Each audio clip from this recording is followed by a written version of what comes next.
જય સરદાર. ભાવનગર જિલ્લાના ઉમરાળા તાલુકાના દેવળિયા ગામની અંદર એક ખેડૂત પરિવાર ઉપર હિંચકારો હુમલો થયો છે.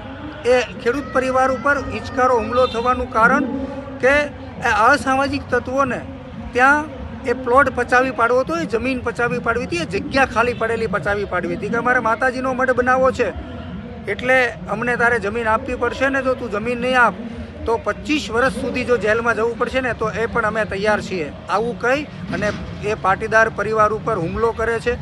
એટલું જ નહીં, પરંતુ જ્યારે પાટીદાર પરિવાર ઉપર હુમલો કરે છે ત્યારે એમના ધર્મપત્નીને ગળાપચી દબી અને 2 લાફા પણ મારવામાં આવે છે. ત્યાંથી એ અસામાજિક અને લુખ્ખાઓને સંતોષ નથી થતો.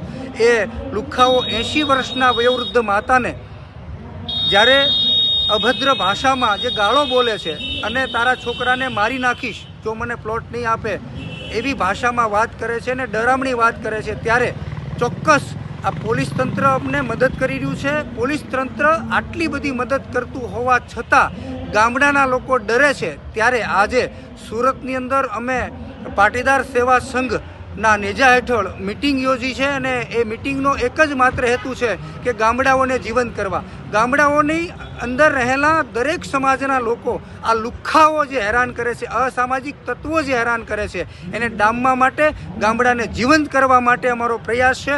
પોલીસ તંત્ર ખૂબ મદદ કરી રહી છે. ત્યારે મારી સૌને વિનંતી છે કે જ્યારે કોઈ પણ સમસ્યા ઊભી થાય, કોઈ પણ ગામડાની અંદર સમસ્યા ઊભી થાય ત્યારે એકજૂટ થઈ, દરેક સમાજ એકજૂટ થઈ કોઈ વૈમનસ્યતા ઊભી કરવાનું ને ઝેર જે ઉકસાવવાનું કામ કરતા હોય, જે ઝેર ભરવાનું કામ કરતા હોય એ લોકોને ડામીને અસામાજિક લુખ્ખાઓ સામે એકજૂટ થઈને લડવું જોઈએ. જય સરદાર. અમારી તમામ માહિતીથી અપડેટેડ રહેવા માટે જોડાયેલા રહો ત્રિશુલ ન્યૂઝ સાથે.